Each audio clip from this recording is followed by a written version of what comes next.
All right. Hi, everyone. I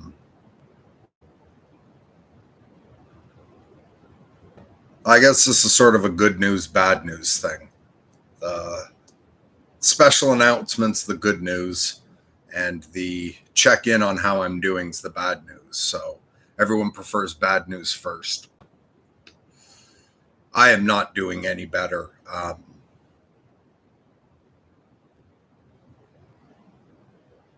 That seems like long haul really has me beat. It's been well over a year now, and I don't know if I am ever going to improve. But yeah, unfortunately, I'm not doing any better. Every day's a burden. It's a struggle just to keep going.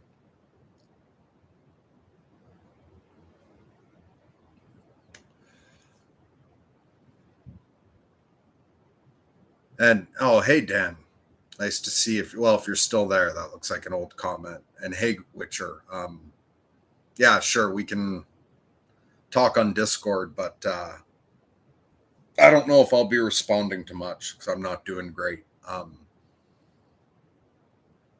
Paul, I'm bipolar, which I've been for a long time and had learned to handle fairly well. But I've had long haul COVID for over a year, and that's just destroyed me. I'm used to having, a hard time in the winter, but spring and summer should be good. And we're rounding towards the end of summer, and I'm not getting any of the upside of being bipolar. It's long haul has just fucking destroyed me. Extreme fatigue, depression, even when I should be feeling good. And I don't know, it's like having wasp larvae eating away my brain. I've gradually gotten dumber and dumber, memory, cognition, all of it. Um, hey, Scott, hope you're doing well. Um, oh, you're Asa. Thanks for that reminder. Yeah, sorry I haven't gotten back to you. I have not been doing well and haven't been feeling up to talking to anyone. That may improve, but I'm also getting to the point where I'm wondering if I should just be working on accepting that this is me from now on, that there is no recovering from this. But enough about any sort of bad news. Let's have the special announcement.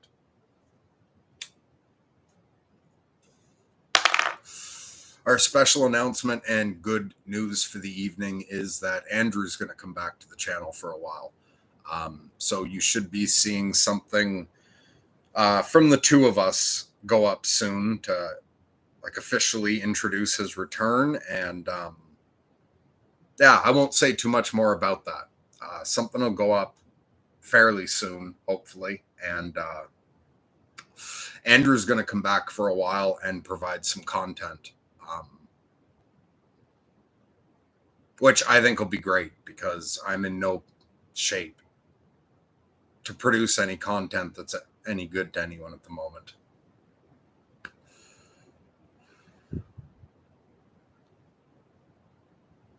Yeah, I think that's all I have to say about any of that. But instead of just dipping out, I'm going to read a story tonight for anyone who wants a bedtime story.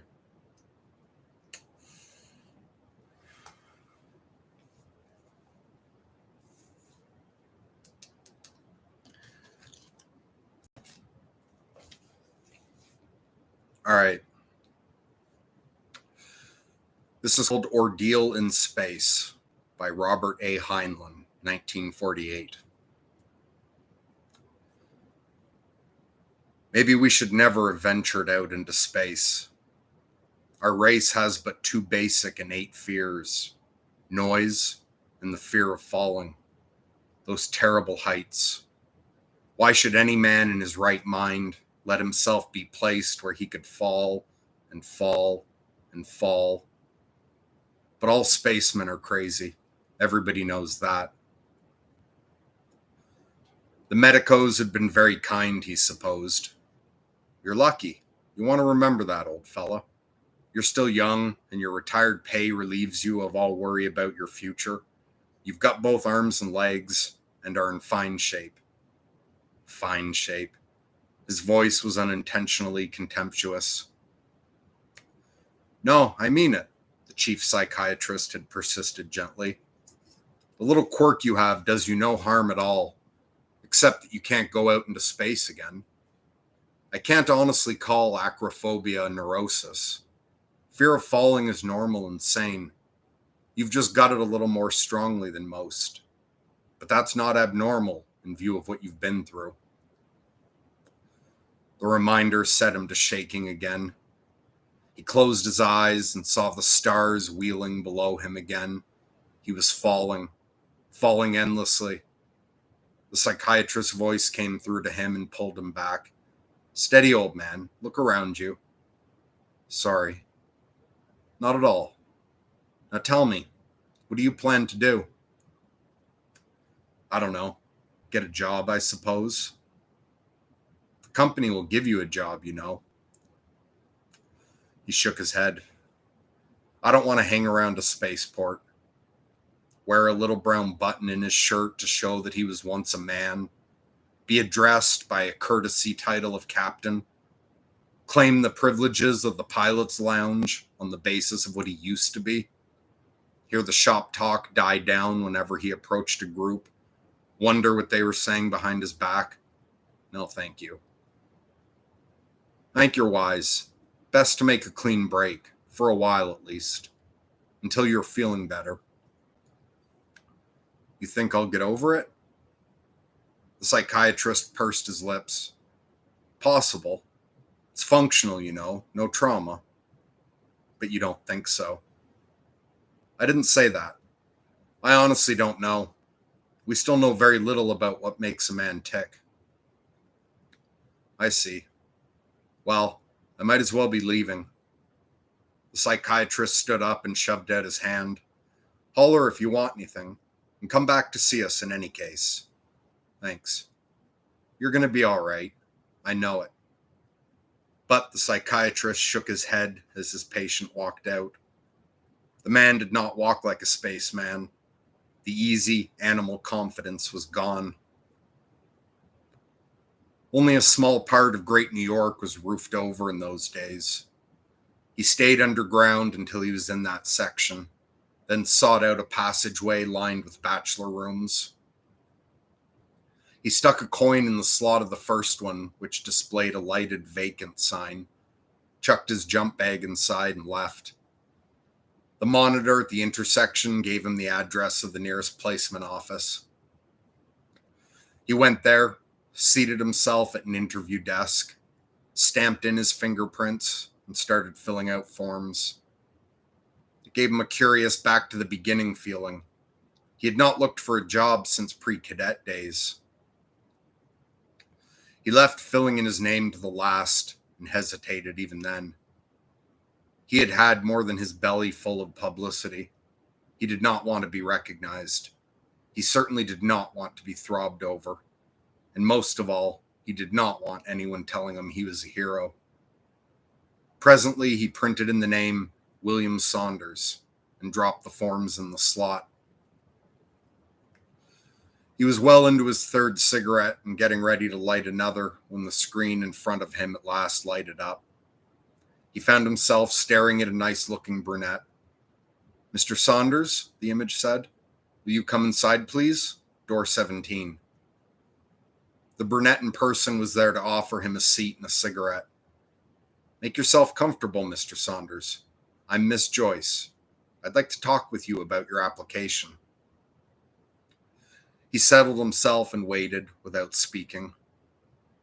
When she saw that he did not intend to speak, she added, now, take this name, William Saunders, which you've given us.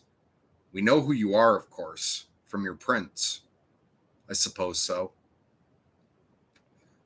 Of course, I know what everyone knows about you, but your action in calling yourself William Saunders, Mr. Saunders. Mr. Saunders caused me to query the files. She held up a microfilm spool, turned it so that he might read his own name on it. I know quite a lot about you now, more than the public knows, and more than you saw fit to put in your application. It's a good record, Mr. Saunders. Thank you. But I can't use it in placing you in a job. I can't even refer to it if you insist on designating yourself as Saunders. The name is Saunders. His voice was flat rather than emphatic. Don't be hasty, Mr. Saunders. There are many positions in which the factor of privilege can be used quite legitimately to obtain for a client a much higher beginning rate of pay than I'm not interested. She looked at him and decided not to insist. As you wish. If you'll go to reception room B, you can start your classification and skill tests. Thank you. If you should change your mind later, Mr. Saunders, we will be glad to reopen the case. Through that door, please. 3 days later, found him at work for a small firm specializing in custom-built communication systems. His job was calibrating electronic equipment. It was soothing work, demanding enough to occupy his mind, yet easy for a man of his training and experience. At the end of his 3-month probation, he was promoted out of the helper category. He was building himself a well-insulated rut, working, sleeping, eating, spending an occasional evening at the public library or working out at the YMCA, and never, under any circumstance, going out under the open sky, nor up to any height, not even a theater balcony. He tried to keep his past life shut out of his mind, but his memory of it was still fresh. He would find himself daydreaming. The star-sharp, frozen sky of Mars, or the roaring nightlife of Venusberg. He would see again the swollen, ruddy bulk of Jupiter hanging over the port on Ganymede, its oblate, bloated shape impossibly huge and crowding the sky. Or he might, for a time, feel again the sweet quiet of the long watches on the lonely reaches between the planets. But such reveries were dangerous. They cut close to the edge of his new peace of mind. It was easy to slide over and find himself clinging for life to his last handhold on the steel sides of the Valkyrie, fingers numb and failing, and nothing below him but the well of space. Then he would come back to Earth, shaking uncontrollably and gripping his chair or the workbench. The first time it had happened at work, he found one of his benchmates, Joe Tully, staring at him curiously. "What's the trouble, Bill?" he had asked. "Hangover?" "Nothing," he managed to say. "Just a chill." "You better take a pill. Come on, let's go to lunch." Tully led the way to the elevator. They crowded in. Most of the employees, even the women, preferred to go down via the drop chute, but Tully always used the elevator. Saunders, of course, never used the drop chute. This had eased them into the habit of lunching together. He knew that the chute was safe, that even if the power should fail, safety nets would snap across at each floor level, but he could not force himself to step off the edge.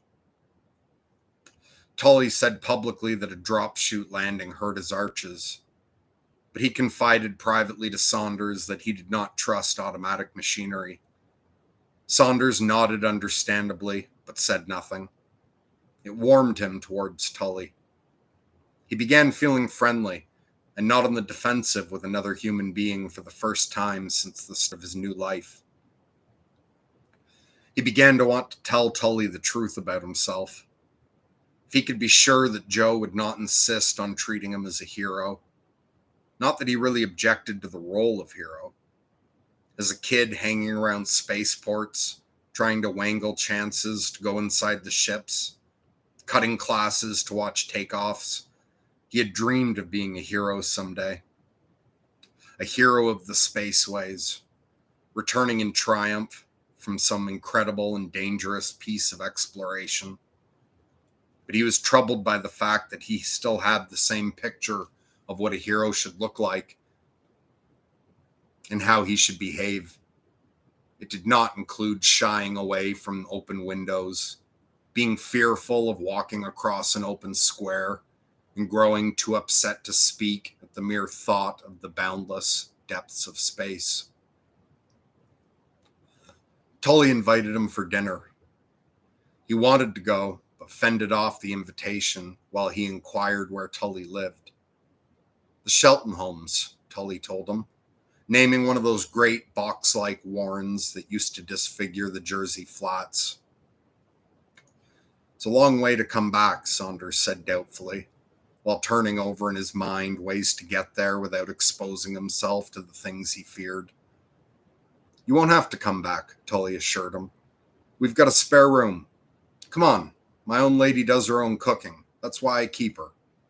Well, all right, he conceded. Thanks, Joe. The LaGuardia tube would take him within a quarter of a mile. If he could not find a covered way, he would take a ground cab and close the shades. Tully met him in the hall and apologized in a whisper. Meant to have a young lady for you, Bill. Instead, we've got my brother-in-law. He's a louse. Sorry. Forget it, Joe. I'm glad to be here. He was indeed. The discovery that Bill's flat was on the 35th floor had dismayed him at first, but he was delighted to find that he had no feeling of height. The lights were on, the windows occulted. The floor under him was rock solid. He felt warm and safe. Mrs. Tully turned out, in fact, to be a good cook, to his surprise. He had the bachelor's usual distrust of amateur cooking.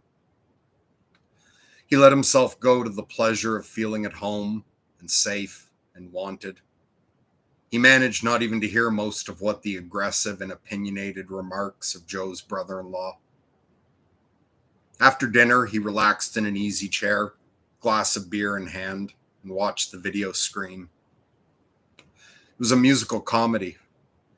He laughed more heartedly than he had in months. Presently, the comedy gave way to a religious program, the National Cathedral Choir. He let it be, listening with one ear and giving some attention to the conversation with the other. The choir was more than halfway through Prayer for Travelers when he became fully aware of what they were singing. Hear us, we pray to thee, for those in peril on the sea, almighty ruler of the all, whose power extends to great and small, who guides the stars with steadfast law, whose least creation fills with awe. O grant thy mercy and thy grace to those who venture into space. He wanted to switch it off, but he had to hear it out. He could not stop listening to it, though it hurt him in his heart with the unbearable homesickness of the hopelessly exiled. Even when he was a cadet, this one hymn could fill his eyes with tears. Now he kept his face turned away from the others to try to hide from them the drops wetting his cheeks. When the choir's amen let him do so, he switched quickly to any other program, and remained bent over the instrument, pretending to fiddle with it while he composed his features. Then he turned back to the company, outwardly serene, though it seemed to him that anyone could see the hard, aching knot in his middle. The brother-in-law was still sounding off. We ought to annex them, he was saying. That's what we ought to do. 3 planets treaty. What a lot of ruddy rot. What right have they got to tell us what we can and can't do on Mars? Well, Ed, Tully said mildly, it's their planet, isn't it? They were there first. Ed brushed it aside. Did we ask the Indians whether or not they wanted us in North America? Nobody has any right to hang on to something he doesn't know how to use. With proper exploitation. You've been speculating, Ed? Huh? It wouldn't be speculation if the government wasn't made up of a bunch of weak-spined old women, Rights of natives indeed. What rights do a bunch of degenerates have? Saunders found himself contrasting Ed Schultz with Nath Sooth, the only Martian he had ever known well. Gentle Nath, who had been old before Ed was born, and yet was rated young among his own kind. Nath. Why, Nath could sit for hours with a friend or trusted acquaintance, saying nothing, needing to say nothing. Growing together, they called it. His entire race had so grown together that they had needed no government until the Earthmen came. Saunders had once asked his friend why he exerted himself so little, was satisfied with so little.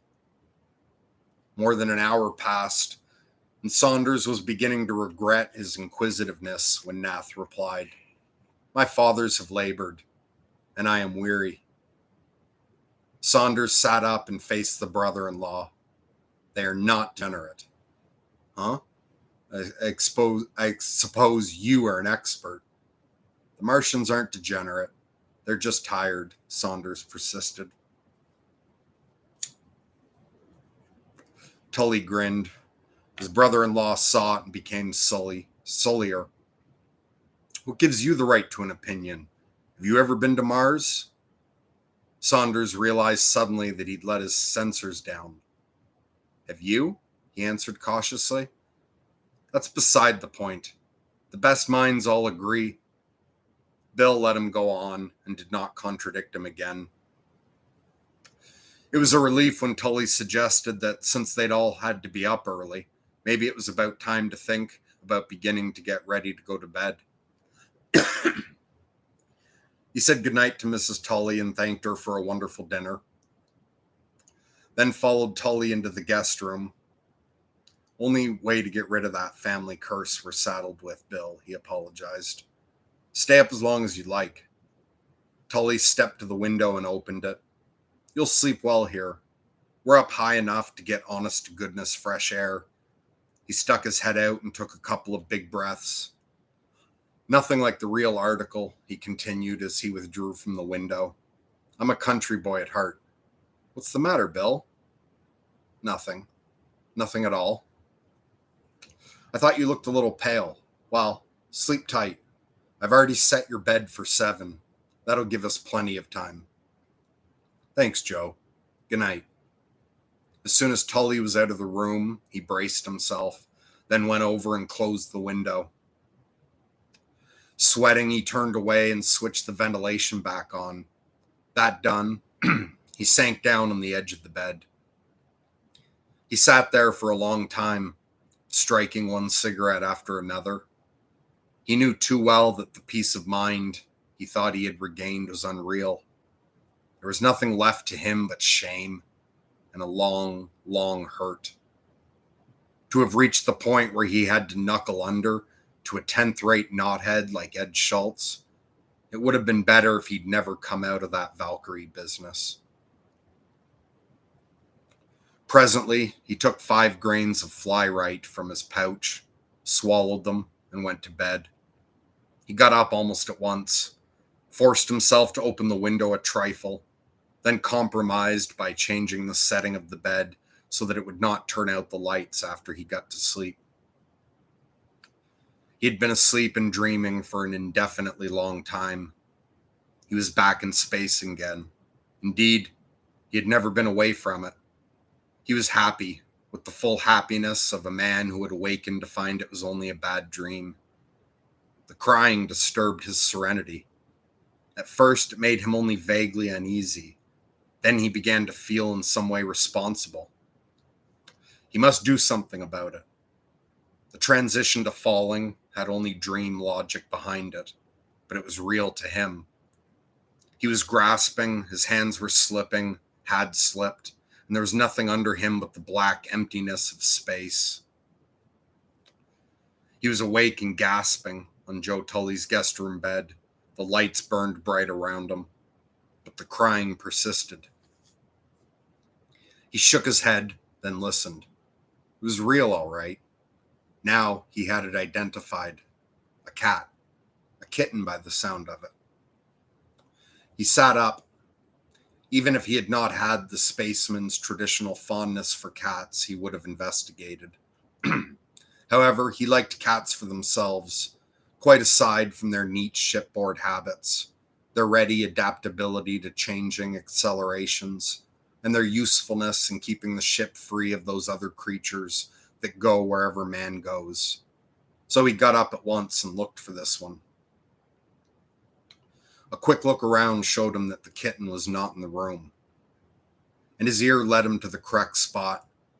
The sound came in through the slightly opened window. He shied off, stopped, and tried to collect his thoughts. He told himself that it was unnecessary to do anything more.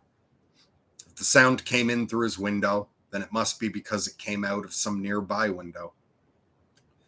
But he knew that he was lying to himself. The sound was close by. In some impossible way, the cat was just outside his window, 35 stories above the street. He sat down and tried to strike a cigarette, but the tube broke in his fingers. He let the fragments fall to the floor, got up, and took 6 nervous steps towards the window, as if he were being jerked along. He sank down to his knees, grasped the window, and threw it wide open, then clung to the window sill, his eyes tight shut. After a time, the sill seemed to steady a bit. He opened his eyes, gasped, and shut them again. Finally, he opened them again, being very careful not to look out at the stars, not to look down at the street. He had half expected to find the cat on a balcony outside his room. It seemed the only reasonable explanation. But there was no balcony, no place at all where a cat could reasonably be.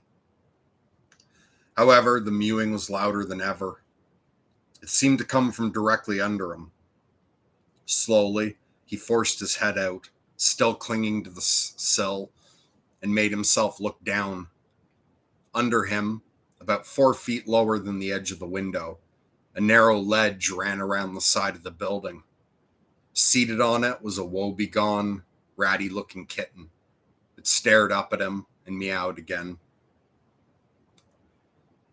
It was barely possible that by clinging to the sill with one hand and making a long arm with the other, he could reach it without actually going out the window, he thought. If he could bring himself to do it. He considered calling Tully, then thought better of it. Tully was shorter than he was, had less reach, and the kitten had to be rescued now, before the fluff-brained idiot jumped or fell. He tried for it. He shoved his shoulders out, clung with his left arm, and reached down with his right. Then he opened his eyes and saw that he was a foot or 10 inches away from the kitten still. He sniffed curiously in the direction of his hands.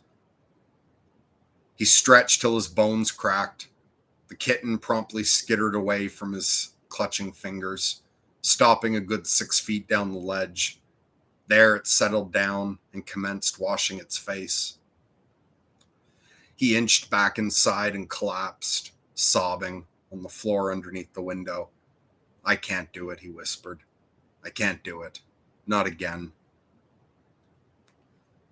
The rocket ship Valkyrie was 249 days from the Earth-Luna Space Terminal and approaching Mars Terminal on Deimos, the outer Martian satellite.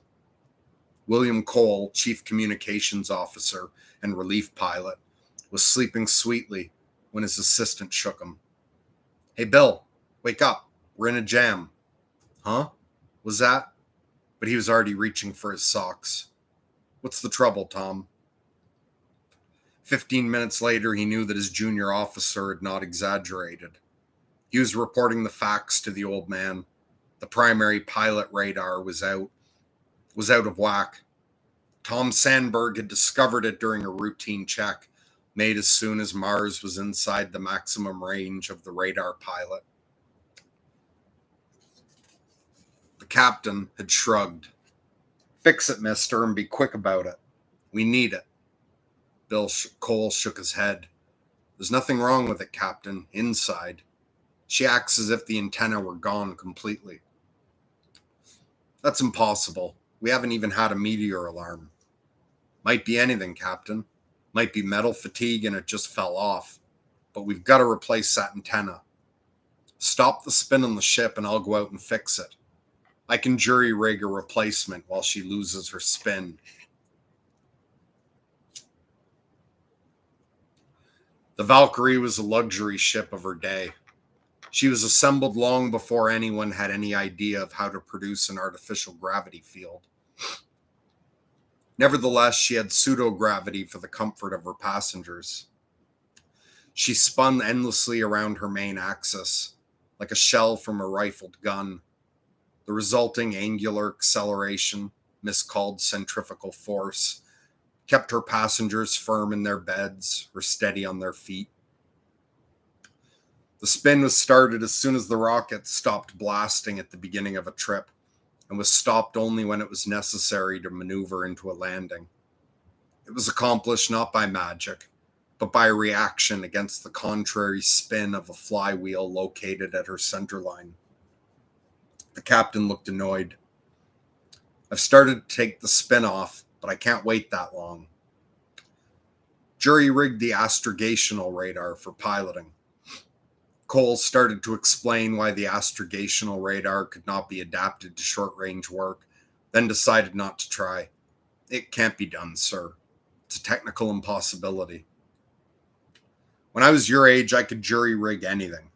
Well, find me an answer, mister. I can't take this ship down blind, not even for the Harriman medal. Bill Cole hesitated for a moment before replying. I'll have to go out while she's still got spin on her, Captain, and make the replacement. There isn't any other way to do it. The captain looked away from him, his jaw muscles flexed. Get the replacement ready. Hurry up about it. Cole found the captain already at the airlock when he arrived with the gear he needed for the repair. To his surprise, the old man was suited up. Explain to me what I'm going to do, he ordered Bill. You're not going out, sir. The captain simply nodded. Bill took a look at his captain's waistline, or where his waistline used to be. Why, the old man must be 35 if he were a day. I'm afraid I can't explain it too clearly. I had expected to make the repair myself. I've never asked a man to do a job I wouldn't do myself. Explain it to me. Excuse me, sir, but can you chin yourself with one hand? What's that got to do with it? Well, we've got 48 passengers, sir, and shut up. Sandberg and he, both in space suits, helped the old man down the hole after the inner door of the lock was closed and the air exhausted. The space beyond the lock was vast, star-flecked emptiness. With spin still in the ship, every direction outward was down for millions of uncounted miles. They put a safety line on him, of course. Nevertheless, it gave him a sinking feeling to see the captain's head disappear in the bottomless black hole. The line paid out steadily for several feet, then stopped. When it had stopped for several minutes, Bill leaned over and touched his helmet against Sandberg's. Hang on to my feet. I'm going to take a look. He hung head down out of the lock and looked around. The captain was stopped, hanging by both hands, nowhere near the antenna fixture. He scrambled back up and reversed himself. I'm going out. It was no great trick, he found, to hang by his hands and swing himself along to where the captain was stalled. The Valkyrie was a space-to-space ship, not like the sleek-sided jobs we see around Earthports. She was covered with handholds for the convenience of repairmen at the terminals. Once he reached them, it was possible, by grasping the same steel rung that the captain clung to aid him in swinging back to the last one he had quitted. 5 minutes later, Sandberg was pulling the old man up through the hole, and Bill was scrambling after him. He began at once to unbuckle the repair gear from the captain's suit and transfer it to his own. He lowered himself back down the hole and was on his way before the older man had recovered enough to object, if he still intended to. Swinging out to where the antenna must be replaced was not too hard. though he had all eternity under his toes. The suit impeded him a little. The gloves were clumsy, but he was used to spacesuits. He was a little winded from helping the captain, but he could not stop to think about that. The increased spin bothered him somewhat. The airlock was nearer the axis of spin than was the antenna. He felt heavier as he moved out. Getting the replacement antenna shipped was another matter. It was neither large nor heavy, but he found it impossible to fasten it into place. He needed one hand to cling by, one to hold the antenna, and one to handle the wrench. That left him shy one hand, no matter how he tried it. Finally, he jerked his safety line to signal Sandberg for more slack. Then he unshackled it from his waist. Working with one hand, passed the end twice through a handhold and knotted it. He left about 6 feet of it hanging free. The shackle on the free end he fastened to another handhold. The result was a loop, a bite, an improvised bosun's chair which would support his weight while he manhandled the antenna into place. The job went fairly quickly then. He was almost through. There remained one bolt to fasten to the far side, away from where he swung. The antenna was already secured at 2 points, and its circuit connection made. He decided he could manage it with one hand. He left his perch and swung over monkey fashion. The wrench slipped as he finished tightening the bolt. It slipped from his grasp and fell. He watched it go, out and out and out, down and down and down, until it was so small he could no longer see it. It made him dizzy to watch it, bright in the sunlight against the deep black of space. He'd been too busy to look down up until now. He shivered. Good thing I was through with it, he said. It would be a long walk to fetch it. He started to make his way back. He found that he could not. He'd swung past the antenna to reach his present position, using a grip on his safety line swing to give him a few inches more reach. Now the loop of line hung quietly, just out of reach. There was no way to reverse the process. He hung by both hands and told himself not to get panicky. He must think his way out. Around the other side? No. The steel skin of the Valkyrie was smooth there. No handhold for more than 6 feet. Even if he were not tired, and he had to admit that he was tired, and getting a little cold, even if he were fresh, it was an impossible swing for anyone not a chimpanzee. He looked down and regretted it. There was nothing below him but stars, down and down endlessly. Stars swinging past as the ship spun with him. Emptiness of all time and blackness and cold. He found himself trying to hoist himself bodily onto the single narrow rung he clung to, trying to reach it with his toes. It was futile, strength wasting excess. He quieted his panic sufficiently to stop it, and then hung limp. It was easier if he kept his eyes closed, but after a while he always had to open them and look. The Big Dipper would swing past, and then presently Orion. He tried to compute the passing minutes in terms of the number of rotations the ship made, but his mind would not work clearly, and after a while, he would have to shut his eyes. His hands were becoming stiff and cold. He tried to rest them by hanging by one hand at a time.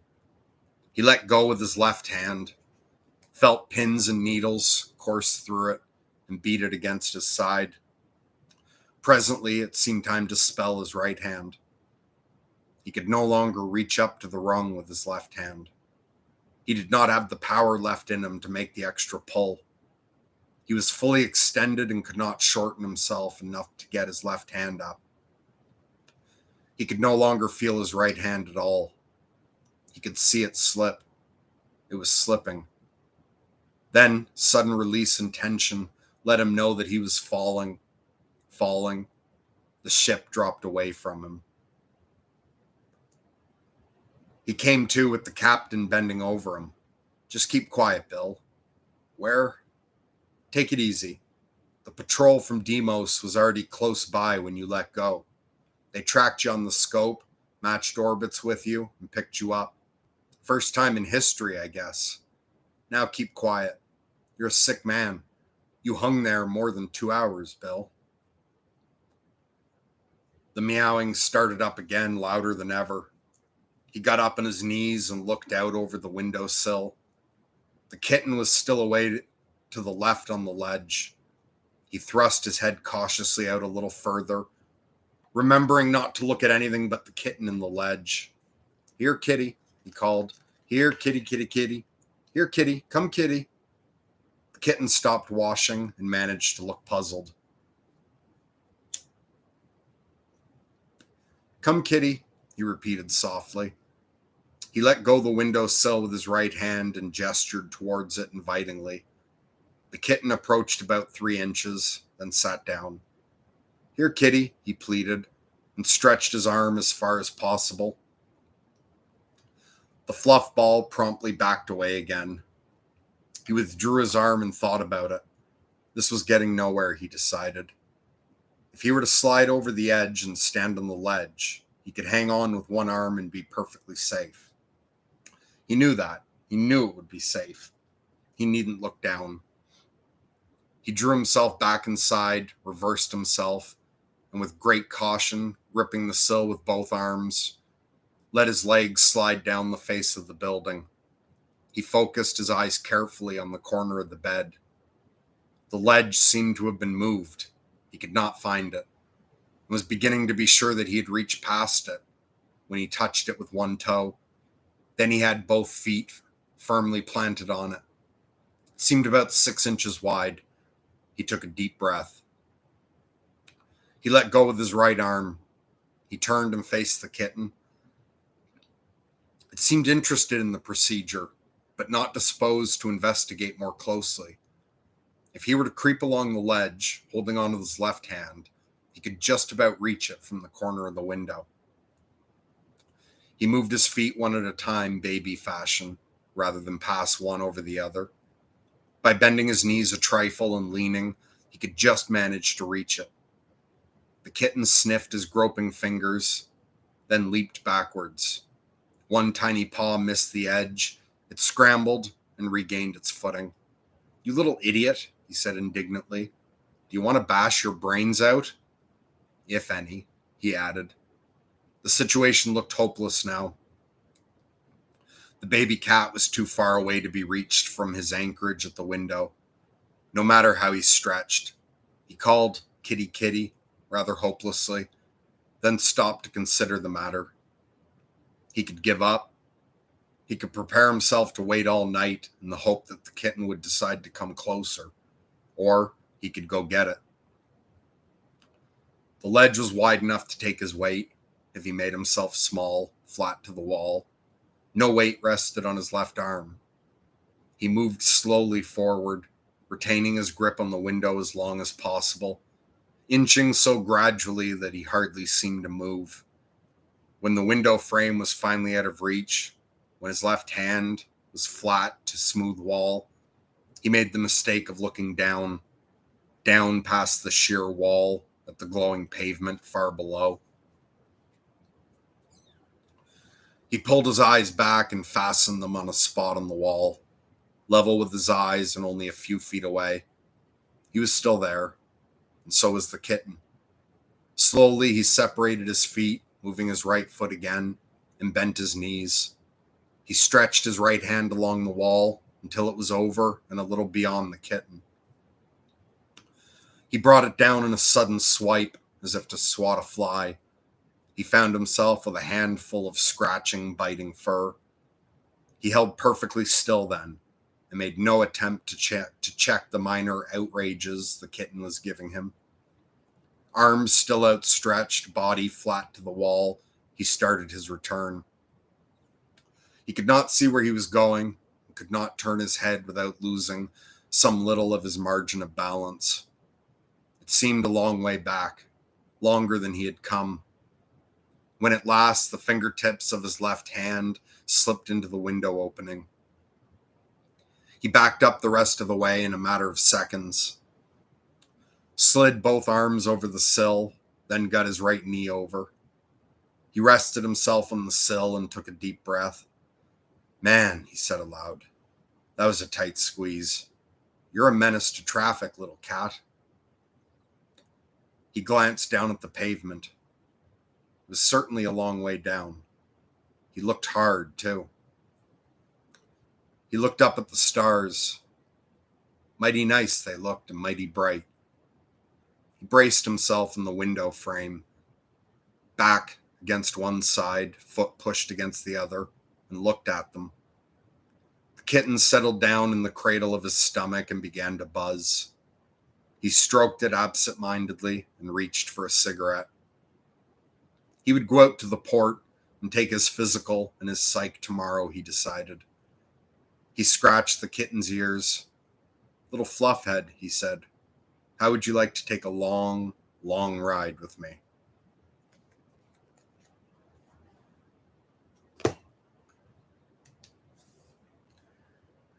All right, there's our story for this evening.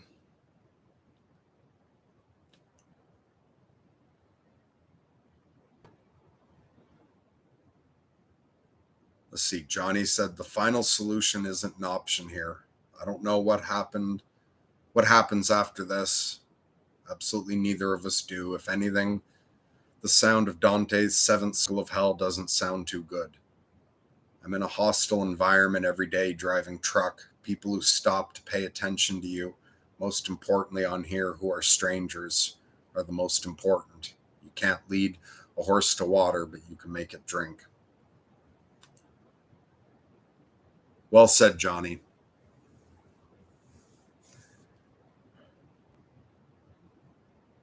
That final solution is appealing. I'm not going to lie about that. I'm struggling with that quite a bit, but I'm going to hold on.